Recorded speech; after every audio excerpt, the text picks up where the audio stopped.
Alright, so it has been a while since we've talked about our rainwater collection system. We have two 2,500 gallon tanks and about 9 filters throughout the system. I'll go over that all here in a little bit. But the main thing I want to do today is some maintenance. We're going to change our pre-filter, our post-filter, the UV light, and our digital level gauge. So prior to us having this gauge, we use this pipe back here, and it just has a clear slot in it. I could see where the level was at, and I'd slide a hair tie up and down based on where that level was. It gives us an idea of how much we have in our tanks. Problem with that is I have to come out here all the time and check it. We were sponsored a couple years ago by a company that creates a digital level, and it is, I'll butcher this name, Paremtech, but anyways, it's PT level, and this one comes with a temperature sensor, which is going to be really cool. This level has a receiver that you put up on your wall, and then it has a tube that runs down inside the tank. Get this out for you. So this is your receiver, and this is this little air tube that goes down inside the tank. It connects to this weight, so we're going to hook that in there like so, and then this floats to the bottom of your tank. The air pressure inside the hose as the water increases or goes down will be sent to the sensor, and that sends it to their new app. And this one also has a temperature sensor hookup right there, this guy. So I'm going to hook that up as well to try to monitor any blooms in our tanks. So I say blooms, but it's really just when stuff in the tanks get out of hand. So you have a biofilm inside the tank, and when I'm trying to figure out if it's a temperature related or more of the gunk that gets inside your tank. So if we get a rain and we get a lot of dust and bird poop and stuff like that into the tank, usually within a couple days or a week later, either the water starts turning a little bit brown, gets a little tainted, or it may get a little bit of a smell to it, and that means I need to treat the tanks. I try to treat them on a regular basis, but that's definitely an indication if it gets out of hand. So the biofilm in your tank is meant to break down those organics that may get into your tank from your roof system or wherever you're collecting your water from. It's going to get in there. You can't stop it. A first flush system, all that stuff isn't going to keep any of that stuff out. So the biofilm in there will help break that down, and then it's basically organisms that's going to eat everything up, and your filters take care of everything else.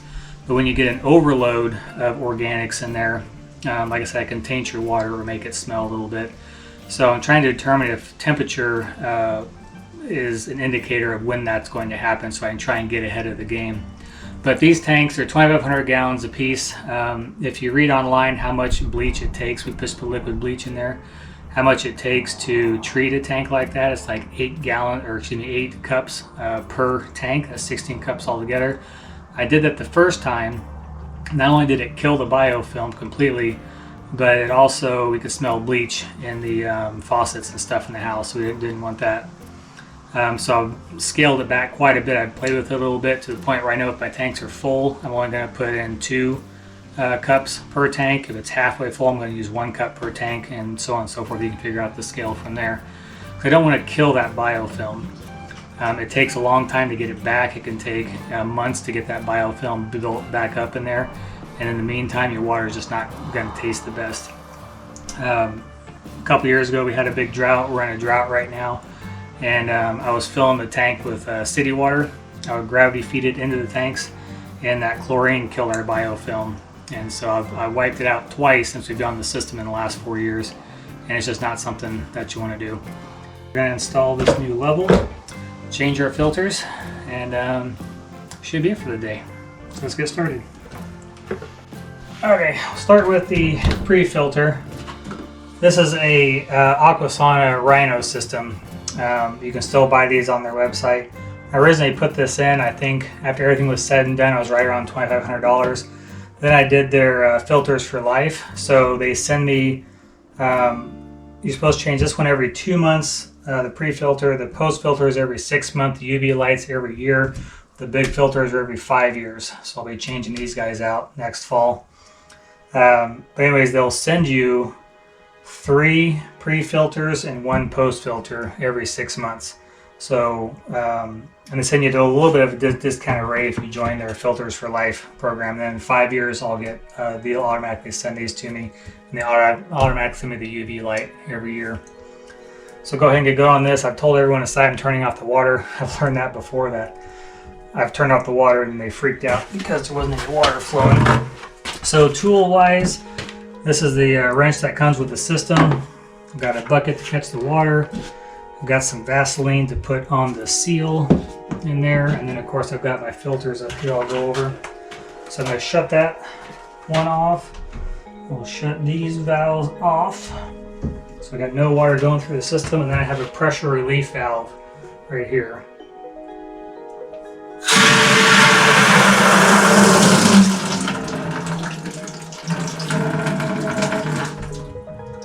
So relieving that pressure is important, especially when you get to the UV lights. If pressure is built up in there, you can't get the lid off, and I messed up once and did that and actually broke the quartz glass inside there, and that was not easy to find a replacement for. So here's my post filter, here's my pre-filter, so I'll get those ready.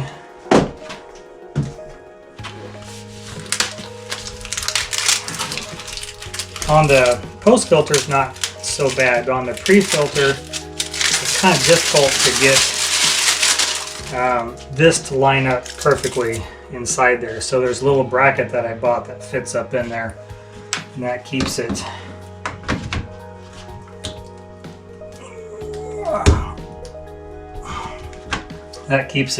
where it needs to be.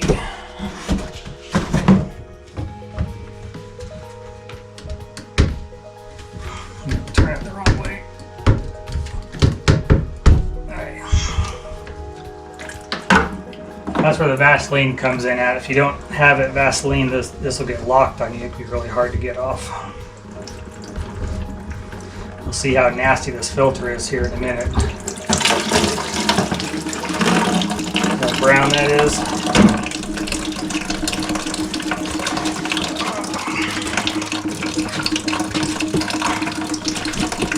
So here's that bracket I was telling you about. It just fits over the top, kind of holds it in place. And then if you have water in your pipe, this will float up as well to make sure you're getting it where it needs to be inside there. There's a little hole it's got to fit into. Oop, I forgot the Vaseline. So there's a rubber seal inside there.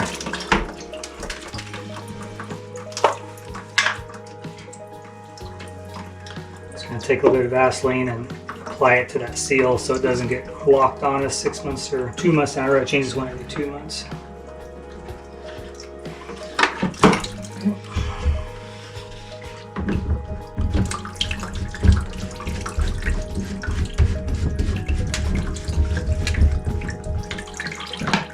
Easy as that. Don't over tighten these. I have a hard time getting them off, just like I had a hard time getting that first one off. Okay, we'll move down to post filter. Okay, this is basically the exact same process.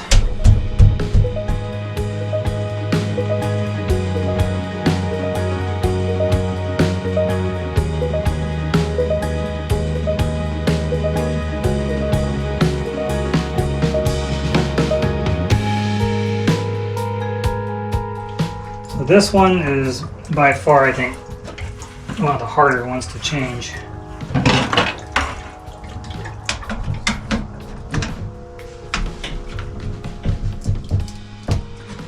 So that it looked pretty sloppy, and I've done it enough now that I'm not really worried about water getting on the ground. If I drop a part, it's not that big of a deal. So pre-filter, post-filter done. We've only been doing it for what? If I wasn't explaining everything, I'd have all this in 5 minutes and be done. So I'll move on to the UV lights now. The first thing I got to do is unplug it, don't want to have any power going to it, and then we'll take the light out. You can't touch the light, you don't want to touch the quartz sleeve. So it's kind of a balancing act there. I'm going to get a paper towel and dry my hands before I start messing with that though. Alright, so here's my two UV lights. They are warm. I probably should have unplugged those before see, I unplugged one of them. I should have unplugged that before I drained the water because there's no water in there keeping it cool right now.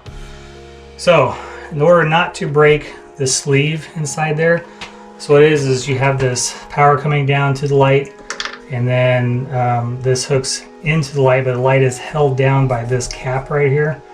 And there's a sleeve that it fits inside, so the light's not in the water, it's inside a sleeve.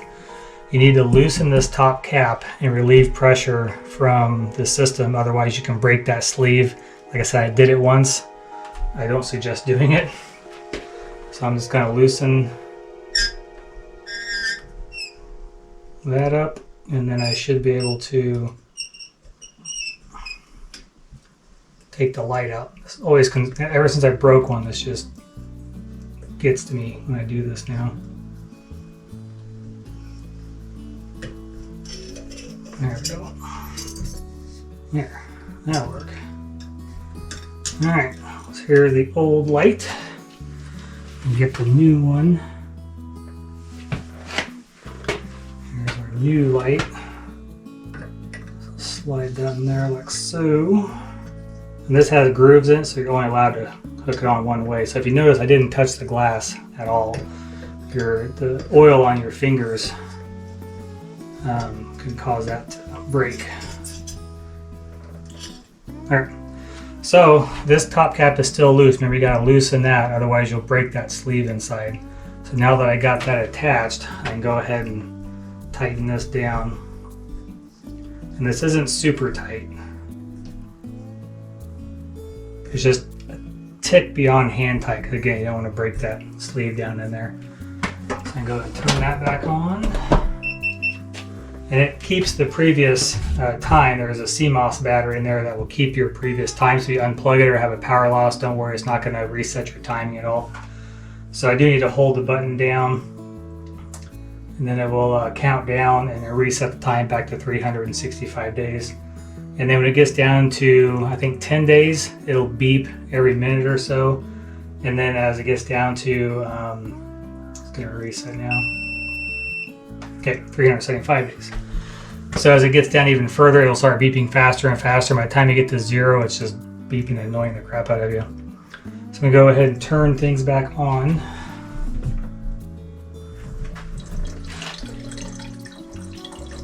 Done. So change the pre-filter, the post-filter, the UV light. You get that sensor installed. I don't need to change the debris filter. It looks fine. I only change that on an as-needed basis. And you'll know when it's dirty because it'll look gross and nasty. So I need to change that one right now. So the filters are done, timer's reset. Let's get to changing out this digital level. I'm gonna remove the old one here, and I checked the power supply, and the power supply is actually the exact same power supply in the new one. So I'm not gonna go through the time to reroute this wire. Just gonna take this old one off. A couple easy screws. Get the new one mounted up.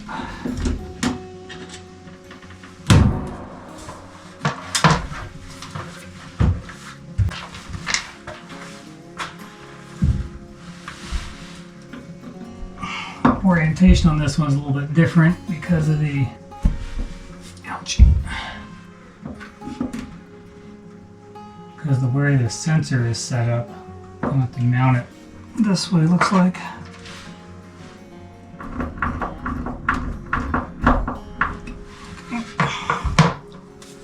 And we'll go ahead and get the temperature sensor put in.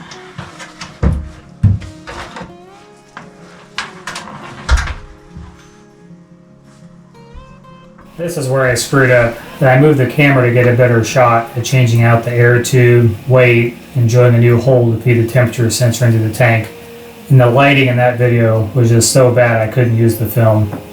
So this clip is from the first video when I installed the original PT level. The full video is on our channel under the playlist for the rainwater collection system. It's a pretty simple process. I think anyone could do it. First, I just cleaned the work area, then drilled a hole for the tube. In this case, I know I had to drill a hole for the temperature sensor. Then I fed both lines into the tank, making sure that the weight was just off the bottom of the tank, which keeps the line tight and out of whatever accumulates on the bottom.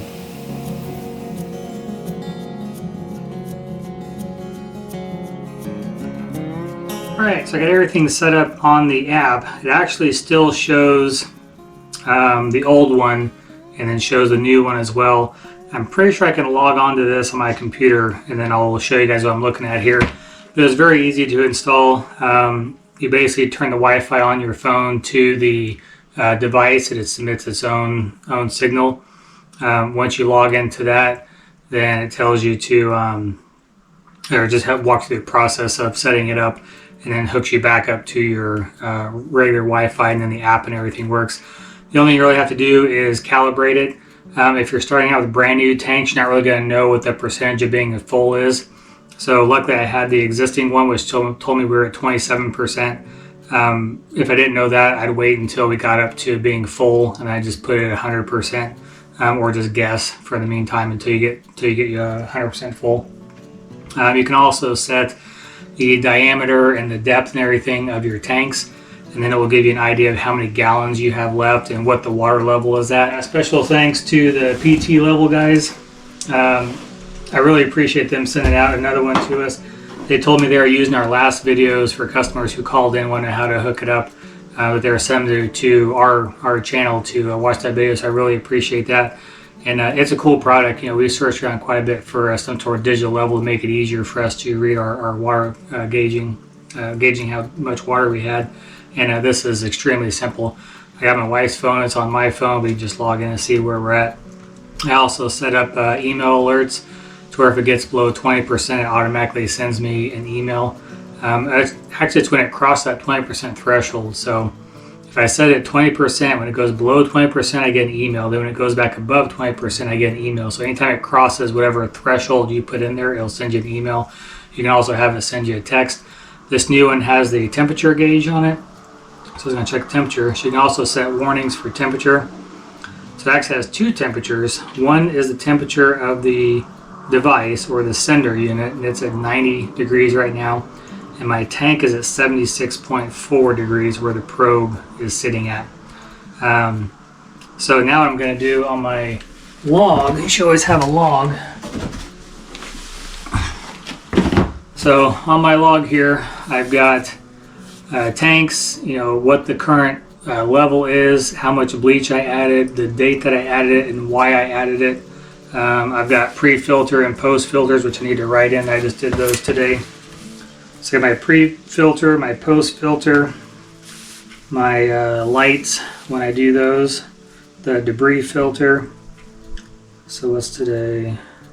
So I can keep track of everything. I'm not going to bleach them right now because we don't seem to have an issue. Yeah, I got the holding tanks when I vacuumed them out last. I replaced the pump. I did buy a spare pump just in case. It's always nice to have spare parts. I've got an extra pressure tank. I've got an extra pump just in case. Now I have an extra level gauge. So I kept the old one even though it wasn't working entirely. I kept dropping signal. I think the fact that they sent us a new hose and everything will solve the issue with the level being off. We also have extras. I do have extra filters, pre-filters and post-filters. So we're pretty much set. The only thing I don't have is a quartz sleeve in case I break another one of those. But luckily I have two lights. I'm a little bit redundant there. If I break one, I can use the other light until I can get another one in. But I should probably order one because I had a little bit of trouble trying to find it the first time. But for those who are just starting out in this, it's definitely not for someone who doesn't want to have maintenance or isn't able to perform maintenance on the system. You know, every 2 months I've got to change a filter. Every 6 months I got to change 2 filters. Every year I got to change 3 filters at a time. You know, I'm coming up on changing the big filters. I got to do a debris filter. I got to put bleach in it every now and then to keep our water clean in case we start getting a bloom or anything like that. You got to monitor it. You got to make sure your water level's there. If you get low on water, you got to bring water in. So there's a lot to do. So this is definitely not a maintenance-free system. But you know, we live off grid. In order to get water to the house was going to be very expensive. Drilling a well is very expensive. The farm we bought had a couple old wells on it. If you look back through our videos, we destroyed one of the wells. The other well, we're still hoping to get hooked up here at some point. And I routed some of this plumbing in here to where we can get water from the well if we need it. But we've known that the well's down there for 4 years, and I still haven't hooked up to it. So one of these days we're going to get there. But hope this video helps everyone. If you got any questions, please leave them in the comments, and I will definitely reply to you. I still get comments from videos that I did, you know, a couple of years ago when we were building the house on different aspects of the framing or the radiant heat system or the boiler or the solar or any of that stuff. I got a big solar project coming up that I'm going to record for you guys. So if you got any questions, please leave them. I'll definitely answer them the best I can. I'm not an expert, but I do know what I know through building the house and through research I've done, so definitely help where I can. Okay, we're a couple days later. We still have not had any rain in some time, so this is just showing how we gravity feed water back into our tanks if need be. So I just got that valve open there, ran it up to a 550 gallon portable tank. I'm just gravity feeding it in. But I really don't have a choice right now. We just not had a lot of rain. We've been in a drought on and off for several years now. And it's been probably 5 weeks since we've had a good rain. And we've just kind of been limping it on all summer and all last summer. We get rain just enough to keep us going. But right now we're getting pretty low. So, okay, I want to show you guys real quick what the online system looks like. This looks very similar to what you're going to have in your phone. We'll slide this slider over here so we can see, since I installed the system back on the 6th, we started at 27%. We can see here we're losing some ground, and right about here on the 10th, I put in 550 gallons, and then you can see us again just losing ground as we use water. This section right here is where we went on vacation for a week. We went camping for a week. Then we got back, and this landslide right here is where Natalie was doing laundry. So a pretty big drop there, and then I went ahead and filled it up again with 550 gallons. And then right here we got a little bit of rain. We got 2/10 of an inch of rain. So, but what I was really looking for, this is all what I had in the original PT level. The new one, you get the temperature. So what I'm looking for are these spikes right here. So the water was cooling off. We had some cool nights. And then we got this spike when I put in the 550 gallons. Then we got a rain and the temperature dropped, and now it's come back up a little bit, about to where it was before I added water to it. So that's what I'm looking for as far as any blooms that may happen if it's temperature related. So just a quick shot, you'll see your temperature of the probe, temperature of the device. Again, I can never get the gallons to be quite accurate. I should have probably about twice that much. And then this 18 inches is pretty accurate, but I've got 2 tanks, and getting that to calculate properly has always been kind of a challenge. But really what I'm interested in is what my percentage is left. But it's also pretty cool in the alerts. I got 20%, so if the water level goes below 20% or above 20%, I'll get an email alert. If you've got a third party that's monitoring your system, they can get them email alerts too. So if you're a farmer and you got some sort of fluid that gets refilled by a third party service, they'll get an email and be able to come out and fill you up. On the settings here, this is where you can set what size tank you have, the depth, if you want it in Celsius or Fahrenheit. Pretty neat. On the dashboard, this shows the one device we have. I'd like to get another device for the well, so that'll be a 70 feet deep setup. And our well is 82 feet deep, and you never measure down to the bottom where you're going to be pulling water from, so 70 feet will actually work out perfect for that one. So it would show 2 devices in here then.